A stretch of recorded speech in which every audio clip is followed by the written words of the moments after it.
What's Your Idea is a platform for entrepreneurial high schoolers to create and share their solutions to the grand challenges of today. We launched the contest about 3 weeks ago and received an overwhelming response from high schoolers across the country. 150 plus pitches from 300 plus high schoolers coming from more than 30 cities. As Vineet said earlier, we literally went around the country for this. We then had Remy Oberoi, the CEO and director of Oyster Connect, teach the participants the science behind pitching an idea over 2 engaging sessions. Following this, the top 10 ideas were pitched in front of our jury, who then helped us find the 3 most fascinating ideas from the pool. As someone who has been a part of the entire process, I was pleasantly surprised by the sheer enthusiasm shown by the young innovators toward building solutions to some of the most exciting challenges of today. In this session, we have teams present the top 3 ideas to us. This is a celebration of all the effort that these teams have put into creating these wonderful solutions. Before we move on, I would like to introduce our high-powered jury that was instrumental in giving the teams valuable feedback and supporting this initiative right from the beginning. We have Mr. Alok Mittal and Dr. Ritesh Malik. Mr. Alok Mittal is the co-founder and CEO of Indifi Technologies, which is a platform to expand access to debt financing for Indian SMEs. A successful first-generation entrepreneur based in India, Alok is a founding member of the Indian Angel Network, which is a forum for making angel investments. He last led the India operations of Kanaan Partners, a premier US-based venture capital firm. Alok is a computer science graduate from IIT Delhi and completed his MS in Management of Technology programs from UC Berkeley. Next, we have Dr. Ritesh Malik, the founder and CEO of Innovate Coworking. A medical doctor turned serial entrepreneur and investor, Ritesh has experience across diverse sectors like healthcare, information technology, management, entrepreneurship, angel investments, social entrepreneurship, and innovation. He's been listed on the Forbes 30 under 30, Fortune 40 under 40, and is an active investor in more than 25 startups. Ritesh is also the founder and CEO of Guerrilla Ventures, an angel fund that was founded in 2013 with a focus on hardware companies. Both Alok and Ritesh are founders at Plaksha University.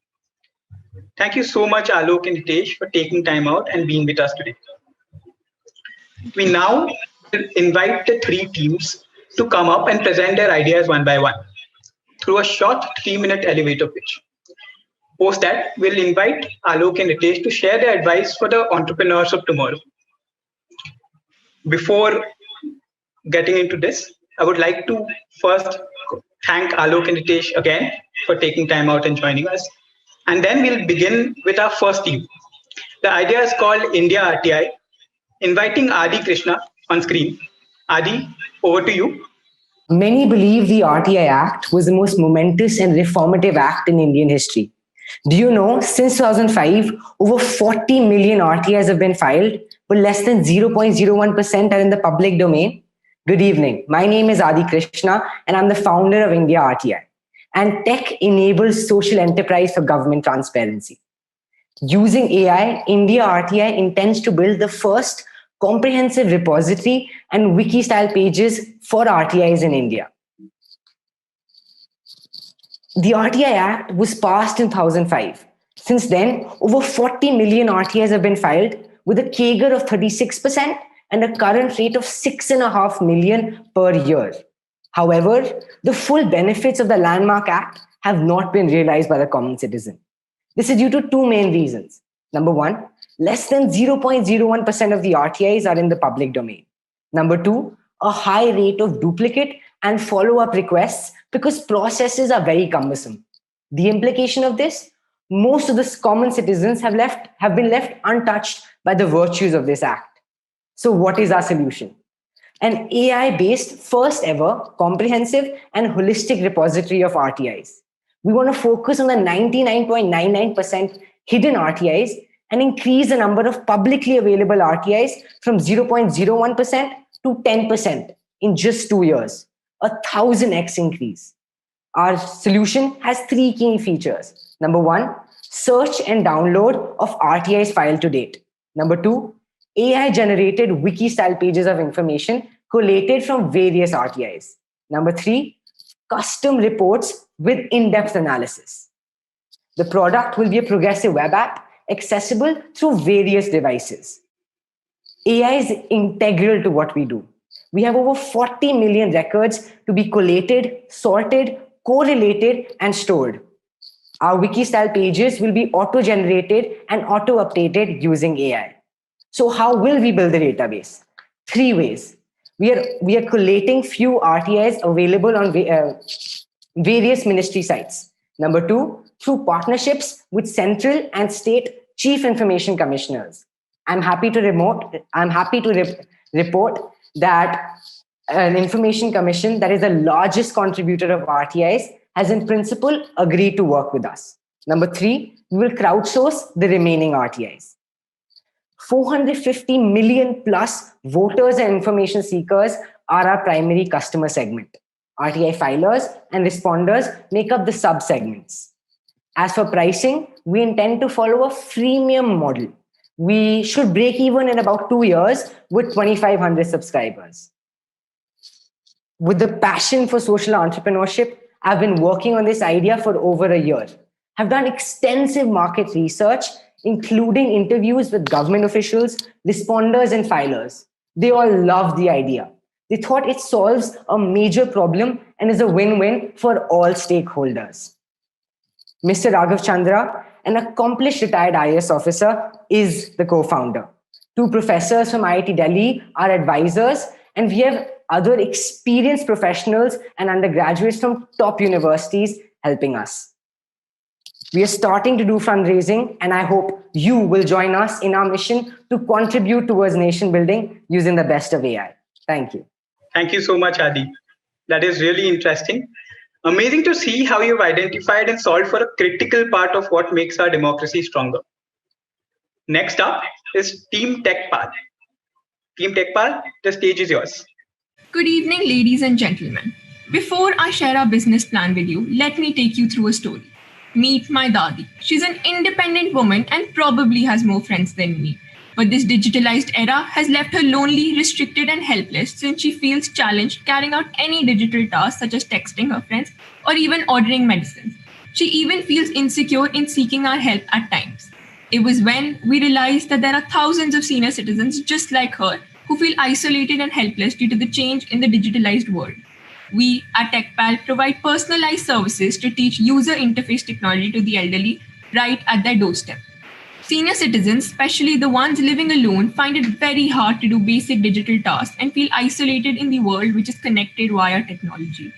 They have to take the burden of going out and getting groceries in crowded places, physically book cabs, etc., when all of this can be done simply from the comfort of their homes. At TechPal, we believe that the elderly can get comfortable with technology with our personalized one-on-one sessions conducted in the comfort of their homes at their convenience and pace. We have 3 course-specific packages: Junior Pal, Senior Pal, and Pro Pal. Junior Pal is the first level of learning that teaches you how to navigate across your device and perform simple tasks like saving contacts, taking pictures, and using WhatsApp. Senior Pal is a slightly advanced course for those who already know their basics. Users will be taught how to operate applications, to place orders online, and make payments. And lastly, with ProPal, users can personalize their plan and choose specific applications or programs of their choice. Nothing like TechPal exists in the market today, apart from a few NGOs such as HelpAge India and Digital Eagle. YouTube, which has a vast array of videos, isn't too helpful to begin with, considering it's already on a digital platform. We will promote our services through posters, flyers, and free introductory sessions in society community centers and RWA, and subsequently rely on the word of mouth. Potential customers can contact us directly via our helpline number and the TechPal app. Social media will be an indirect source of first contact by relatives or friends of our customers. We have trained 127 volunteers across Delhi NCR, and now our aim is to acquire customers through aggressive marketing and promotion. The population of senior citizens in Delhi is 12 lakhs, out of which 7 lakhs still have access to smartphones. As per our market survey, as the word spreads, we should have customers worth more than 2 lakhs and a growth rate of 10 times. Our marketing expenditure will be high in the beginning, but operating expenses would be low since we are a volunteer-based enterprise. There's a steady initial loss, but eventually we do expect high growth. Execution was physically difficult during this pandemic, so our volunteers conducted test sessions in their neighborhood and identified possible challenges that we may face. Solutions for the same were worked upon subsequently. Here's a testimonial. Here's a testimonial from one of our customers. Uh, During the lockdown, my tech pal Mannat taught me how to use YouTube, and as a result, I've been able to spend my time very usefully as I'm able to watch more of YouTube and find a lot of interesting things on that and have a great time rather than getting bored. At TechPal, we believe that we have a simple idea, but it has the power to make a much needed and drastic change. Thank you, Team TechPal. Having served as tech support for my parents and grandparents myself, I totally see the need for this service. Thank you, Team TechPal again. Now inviting our final idea for the day, Banerjee, pitching Parayanam. Over to you. Thank you for having me here, first of all. Um, a very good evening to everyone. Now, just before introducing myself and my project to you, I want you to know that my project would be completely based on a social entrepreneurial idea and not a profit making business. With this social venture, I am targeting two big issues directly and indirectly. Firstly, the unemployment of the old age, which has been revolving around even before the pandemic and has come to a rise due to the COVID situation. The disheartening part is that the old age are being targeted the most due to the efficiency they provide. The other problem that we'll be targeting indirectly is the lack of guidance and motivation amongst the general public. So the first part of the question is how I identified this problem. I could only identify it because of a simple conversation with my mom's friend's dad, who recently passed away. He told me that he didn't enjoy what he was doing, and that is sitting idle. And hence comes the question, why do I want to solve it? Simply because I never want to ask myself these three questions again, and especially the third one. So the solution to these problems is just one, and that is help them record their stories through audiobooks. It's simple, producing and supplying audiobooks. We will employ the elderly from old age homes, record their life stories, supply to the target audience, and pay back the old age homes. This has three major benefits. The elderly gets money for doing their jobs. They would attain the will and the sense of purpose of their lives.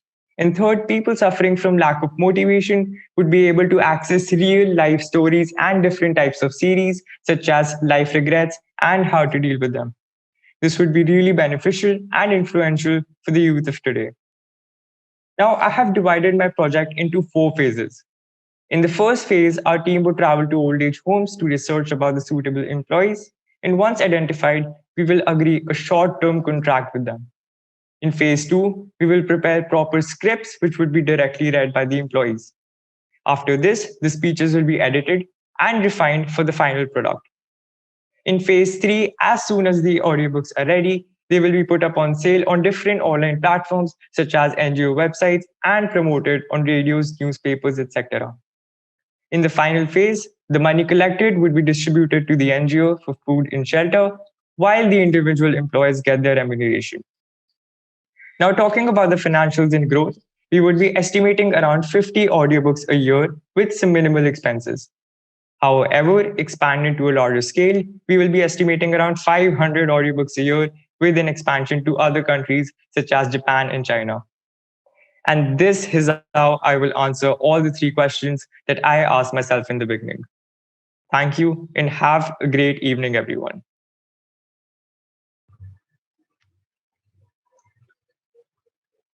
Thank you so much, Arsh. Really interesting idea. I was thoroughly inspired just by listening to the teams present their ideas. I hope everyone else also had a similar experience here. Now, I would like to invite Alok and Ritesh to share their thoughts about the ideas that the teams presented today and essentially give us a sneak peek into what kind of advice would they want to give to aspiring job creators in the audience? Our audience is primarily composed um of high schoolers.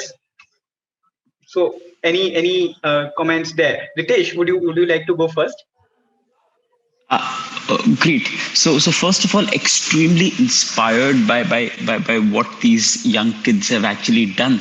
In my wildest of imaginations, I had never thought that I would be a witness to those 10 amazing presentations. And I think that one of the things which I always regret in my life is the fact that I did not start early. I started my first venture, or at least thinking about my first venture, when I was 23, while pursuing my medical education. So I realized that starting early is one of the most crucial elements of adopting in this lifestyle of being an entrepreneur.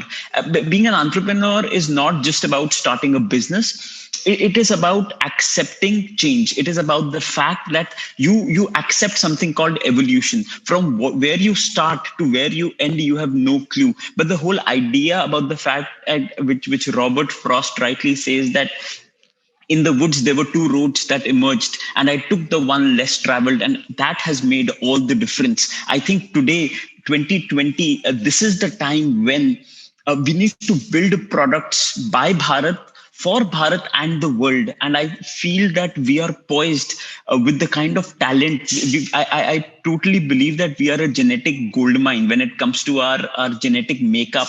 And the only thing is that till 2020, the only challenge that happened with our country was our education system was extremely fragmented, because of which we were not able to create a lot of thinkers, and in terms of the confidence building, that was not happening at the apt time. So I truly believe what I witnessed, especially with RTI, the RTI idea, with all the ideas that these kids have presented, is phenomenal. Irrespective of the outcome, my only submission to all of you is that continuously challenge yourself, continuously think of building products for India, and make sure that you develop a Venn of three continuous circles, one being skill, which is very important. But from these is, I think that you also need something called values. Build the technology for the right reasons, for the right challenges, to solve problems of people who are truly underprivileged.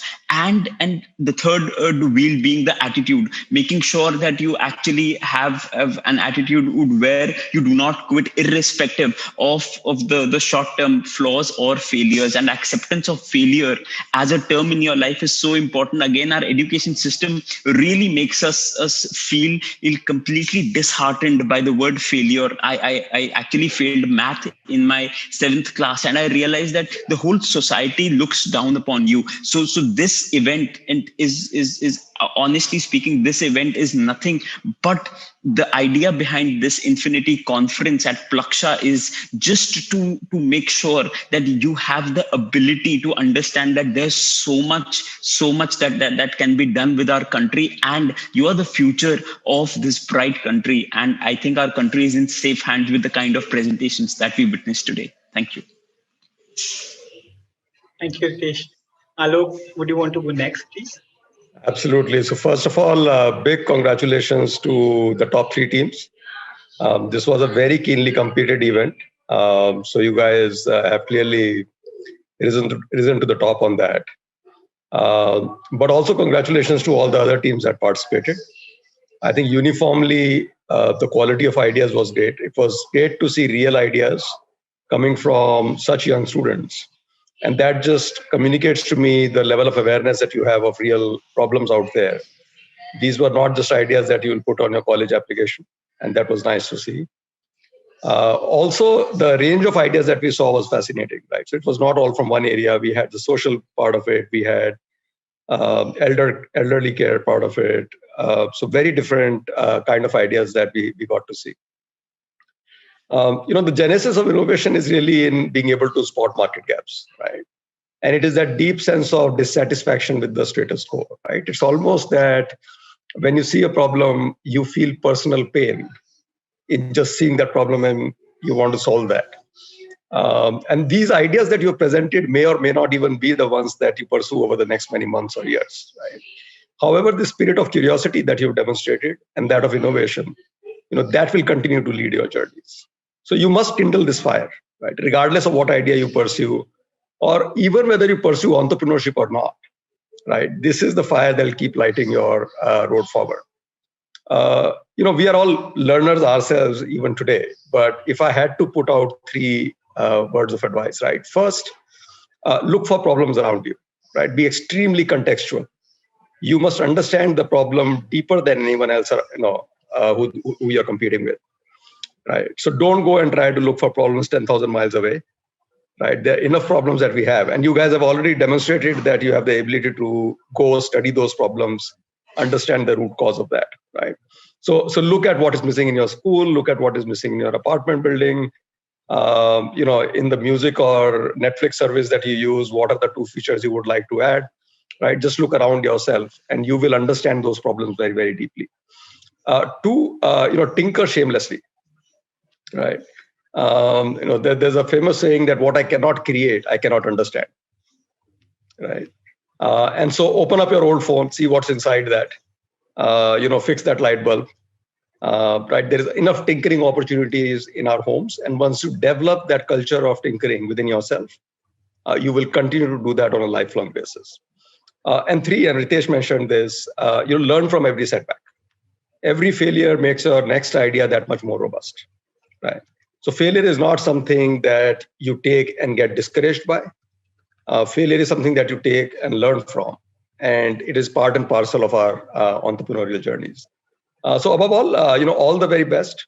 We will look forward to continuing to interact with you in your journeys forward and in our own journey at Plaksha going forward. All the very best. I have a couple of more questions since we have time. So I'll just go ahead and ask.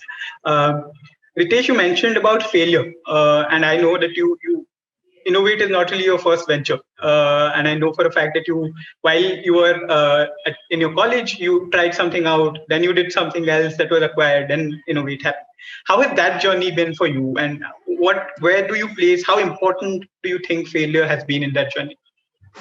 So there is a beautiful acronym for FAIL, which stands for first attempt in learning. I truly believe that the whole idea behind entrepreneurship is you just keep on trying. The word, and because I'm a student of biology, I love what Charles Darwin says. He says that it will not be the largest or the fastest that will survive. It will be the one who adapts to change most quickly that will survive. I believe what Alok sir rightly said while Alok sir was saying, I was just making a couple of notes. He said a very, very apt thing. And he said that the whole idea is that you need to accept failure in ways unimaginable. The best people in the room are the ones who continuously learn and fail forward.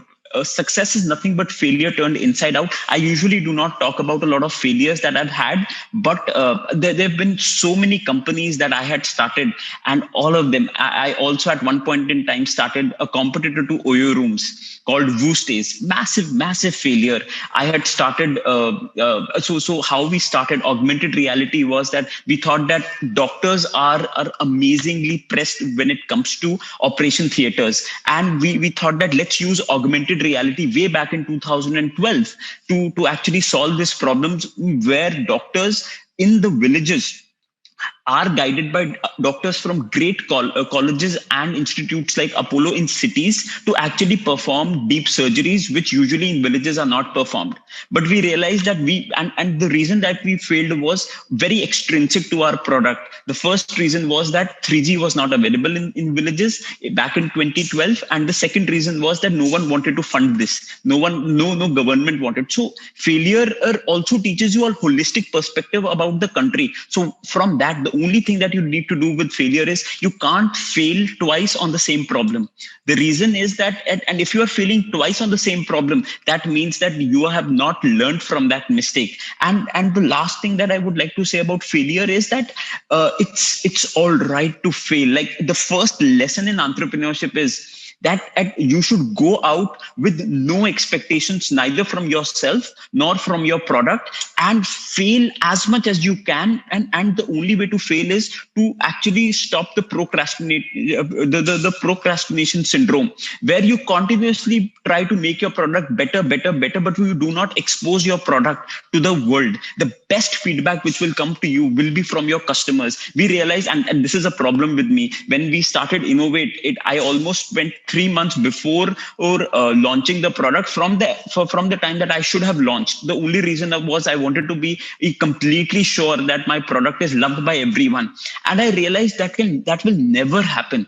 What you think about the product is just your intrinsic mindset. You need to expose your product to your consumers and your customers both. Take feedback, continuously talk to your customers as what you're doing right now. The moment you build your MVP, your minimum viable product, just focus on talking to your customers and just take this product, half baked product, just take this product to the first set of people, and they will give you, because as Indians, we have this amazing habit of criticizing people. We love criticism. Like, I still remember when we started our first Innovate campus, my best friend came and he said, "Pagal ho gaya yaar, why will someone come and work at your office? Unke paas apne offices nahi hai kya?" So, and I realized that this is also a constructive feedback. So take every feedback and improvise every day, and compounding plays magic. I'm in love with the term called compounding. 1% improvement in yourself or in your product each day leads to 365% improvement. But this is not 365 because of the days, but on every day you actually compound that growth, and it becomes a massive value out of that. If you have 100 crores today, after 20 years, if you just don't do anything and just put it on an FD, you will be having close to 1400 crores. That's the magic of compounding. So the whole idea is that do not waste time, continuously improvise your product on a daily basis. I think also, the impact of how you view failures is not just once the failure has happened.